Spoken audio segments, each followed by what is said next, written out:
梁乃鵬博士宴請萬千星輝頒獎典禮2013嘅台前幕後，黃子華、田蕊妮、張智霖等都有出席，場面熱鬧。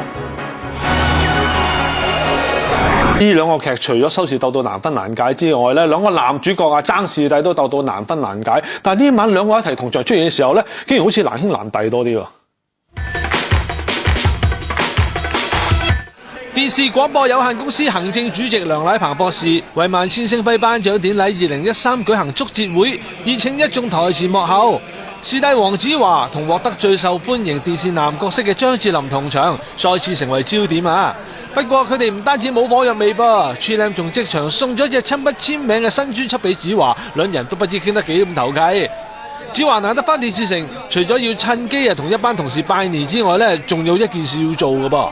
我要翻嚟多謝 TVB 嘅，因為我阿媽提醒我，佢話你攞視帝之後呢，咁你就多謝好多人啦，好多唔關事嘅人你都多謝。咁嘅譬如我會多謝我細妹啊，咁唔關佢事嘅其實。咁但係你好似從來冇公開多謝個 TVB 喎，我覺得咦？可能有時以為自己講咗咁，我覺得今次要翻嚟做翻呢樣嘢嘅，係同埋多謝嗰啲投咗我票嘅朋友啦咁啊多謝啊！見事後田蕊妮以一身新劇造型現身呢，就知佢已經同老公杜汶澤去完旅行翻嚟，投入新劇拍攝啦。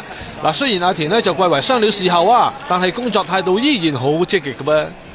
冇啊，都係我啫嘛，係啊，多咗個稱呼咯，係啊，即係好似我啱結完婚，啲人突然間由田小姐稱呼我做杜太，咁而家有個多咗個視后咁樣咯，即係但係最緊要大家開心啫，冇乜所謂嘅。咁啊視帝咧，視帝之後有冇話有一啲角色好想挑戰下咁樣？我直情覺得攞完視帝就退休啦，應該。我覺得呢啲好離譜啊！攞完視後，你睇下着晒天寒地凍咁樣。你睇下我基本上我瞓覺嘅衫就係咁樣。咁啊，上次咧即係同阿 Chilam 爭掹頭啦。咁啊，譬如話本身會唔會都好想嚟緊，希望拍到衝上雲霄咁樣。我都話咗嚟咗 Chilam 拍衝上雲霄去做機師，不如考慮下揾我做下空少啊咁樣咯。空少，一個有空少嘅空少咁樣咯，係咯。唔單止子華想參演《衝上雲霄》系列啦，其實 Chilam 都好欣賞子華嘅劇集《賣剩 Lady》嘅噃，佢仲話劇中有幾個角色好中意添㗎。我最中意嘅其實我好中意做阿細粒嗰個角色嘅，咁咪好好笑，但係咁我點樣做咧？又做唔到㗎，咁啊又好中意阿蝦頭喎，咁啊蝦頭。你中意嗰啲女仔嘅角色？係啊，個個都好有發揮啊！我覺得。咁你話做Benz 又好得意喎，佢又好破格喎，咁所以個個都好有興趣嘅。其實會唔會都好想同阿子華一齊合作，大家一齊拍翻個劇？咁啊，梗係當然啦，因為佢係一個好有才華嘅演員。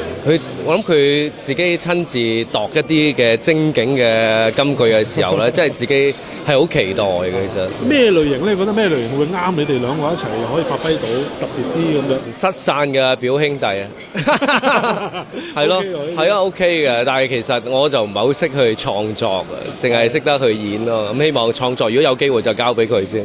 雖然 Chilam 同子華講到興致勃勃咁嚇，但係想短期內見到兩人喺公仔箱上面合作都唔係咁容易㗎。事關子華話嚟緊2年咧都冇時間拍劇，而 Chilam 亦都透露4月可能會開拍電影版《衝上雲霄》㗎噃，工作排得密密麻麻㗎嚇。同場出席晚宴嘅仲有吳卓羲、岑麗香、胡楓、謝賢、呂珊、許紹雄、江美儀、朱晨麗、堂妹、洪永城、黃翠如等等。人氣不斷攀升嘅香香咧，唔單止獲得飛躍進步女藝員嘅肯定啊，連阿 Rana 都視佢為劇集《衝上雲霄2》嘅代表人物之一噃。即係最能代表《衝上雲霄》嘅，知唔知係邊個？除咗吳鎮宇同埋張智霖之外，仲有邊個咧？就係岑麗香。知點解啊？知點解啊？因為航空公司每次去嗰個 counter， 我哋機場都係凍住岑麗香做。有個紙板公仔，即係最佳紙板演員獎。係啦，呢啲都要嘅。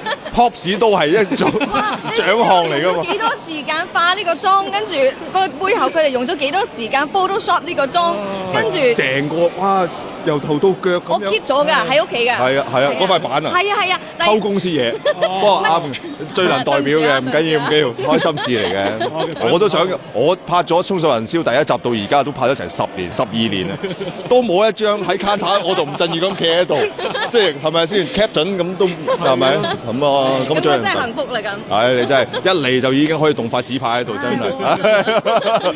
爭次最佳紙板演員獎咧，都係講下笑嘅啫。咁講到萬千星輝頒獎典禮加設獎項咧，許紹雄就話不如幫大家增加福利好過啦。